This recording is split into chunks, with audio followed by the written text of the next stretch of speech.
May nag-comment pala sa akin. Eka nga niya ay since day one daw, sa lahat ng social media ko ay nakapollow na siya.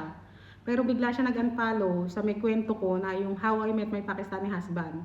Di ba, naikwento ko doon na nung nasa mall kami kasi mga kaibigan ko, hindi ko sinasabayan maglakad. Pero ang sabi niya dahil daw sinabi ko na mabagal. Hindi lang dahil sa mabagal. Kung mapapanood niyo po yung story ako ng How I Met na yun, alam niyo na mayroon akong hinanakit. Meron ako sama ng loob. Kasi nga, feeling ko, kaagaw ko sila sa asawa ko eh. Alam niyo yung mga ganun. Eh ako kasi yung tao na hindi ako plastic, hindi ako showy. Kaya hindi ko lubos maisip.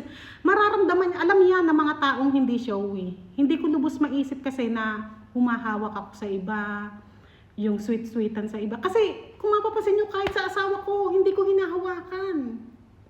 Hindi ako nakikipag-holding hands pag naglalakad. Kahit yung sunduin ako sa airport, ganyan. Hindi ako nakikipag yung mag-i-smack, halikan, ganyan. Hindi. Nagsasalam lang kami niyan. Madalang na madalang yung maghahalikan kami niyan.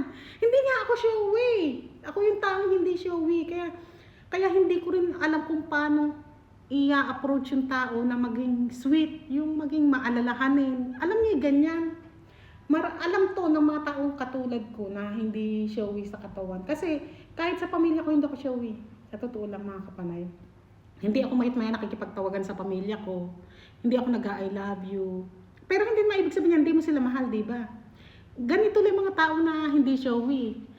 Tapos dahil nga parang ang feeling ko noon, kaagaw ko sila sa asawa ko. Kaya ako, may sama ng loob. Hindi ko kayang harapin yung tao na maging kung magkunwari ako na gustong gusto ko siya, pero hindi naman. Yan ang hirap sa akin dati pa. Hindi ako marunong magpanggap, hindi ako plastic.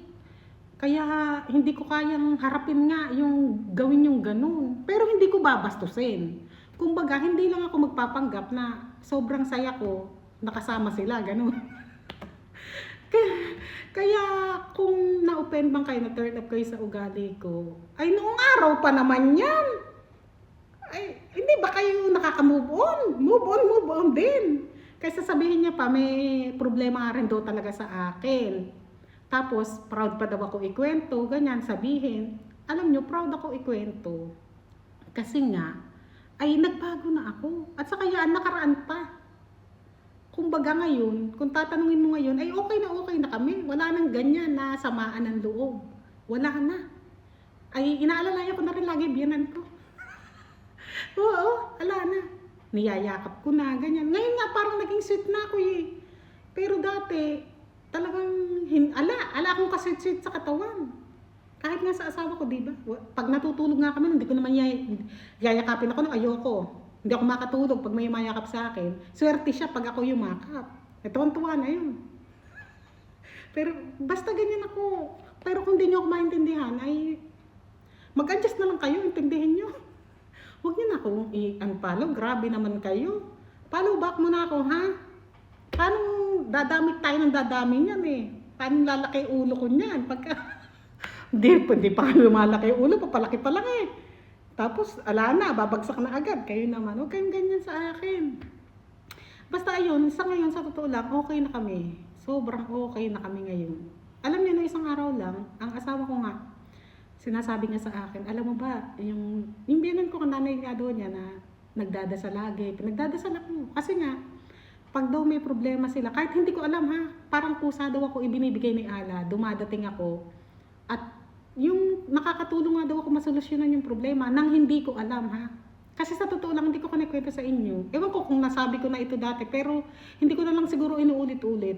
Pag ako kumikita kasi mga kapanay, pag ako nagkakapera, maliit man yan o malaki, yung mga bayaw kong may asawa na hirap sa buhay, binibigyan ko yan kahit na konti lang pang grocery. Eh nung time na yun na may problema sila, ipinabigay ko sa bayaw ko, sabi ko, pera na lang ibibigay ko, sabi niya, wag ka ako, grocery, mga mantika, asukal, ganyan ka ako. Para at least, di ba, makakain ng mga bata. Yung mga itlog, ganyan, harina, o at least makakain talaga ng mga bata, di ba? Tapos ayun, kahit alam niyo, kahit sa asawa ko, hindi ko man sinasabi yan. Pag nagbibigay ako lagi sa pamilya niya, hindi ko sinasabi yan. Kaya, ang asawa ko talaga, sa totoo lang, kahit na nag-attitude sa kanya nung unang panahon, ay ngayon, nagpapasalamat siya kasi nga, mabuti ako. Mabuti ako sa pamilya niya. Naiiyak pa ako. Kasi hindi ko kayo lubos maisip. Yung minsang pagkakamali ko, yung minsang pag-a-attitude ko, parang pinapalabas nyo na masama akong tao. Sa totoo lang, ay nako, ang dami ko pa hindi ko nagkwento sa inyo. Cut! Ang dami ko pang pagtitiis talaga na hindi ko kinikwento sa inyo. Kasi nga, ayokong masira sila. Ayokong tuluyang... Kaya pili lang yung kinikwento ko sa inyo eh. Hanggat maaari, yung ikwento ko na lang, yung kasamaan ko. Yung pangit sa akin.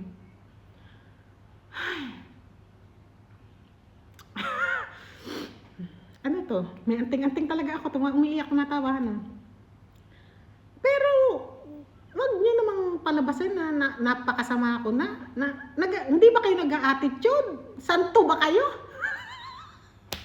Santo ba kayo? Ang tao talaga minsan nag-a-attitude. Ang mahalaga, natututo. Sa bandang huli, nasusolusyonan niya. Nahihingi siya ng sorry. Pero dati alam niyo ugali ko. Nung bata-bata ako, nung kadalagahan ako, kahit na sino makaaway ko, hindi ako nagsasorry. Hindi ako nagsasorry talaga. Kahit sino maging kaaway ko. Kahit lalaki pa yan.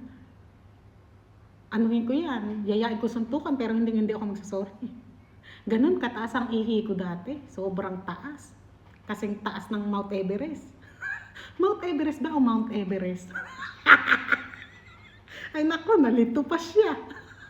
Basta may Everest, ganun kataas ang pride ko dati. Kaya ako proud ako ikwento kasi sobrang laki ng pagbabago ko sa totoo lang. Kumbaga dati kasi, kung ang pasensya ko siguro dati ay isang dangka lang, yung pasensya ko pag-unawa, ngayon, isa't kalahati. Nagbilang pa talaga siya, no? Isa't kalahati na. Kaya sabi ko sa inyo, ay sobrang proud ako sa sarili ko kasi hindi ko akalain na magiging ganito akong tao. Akala mo napakabuting tao yan. Natatakot na ako minsan baka kunin ako ni Lord eh. Hindi, sa totoo lang. Yun nga, ang laki ng pinagbago ko. Kasi nga dati, pag galit ako. Yung kaaway, hindi ako magsasorry sa'yo.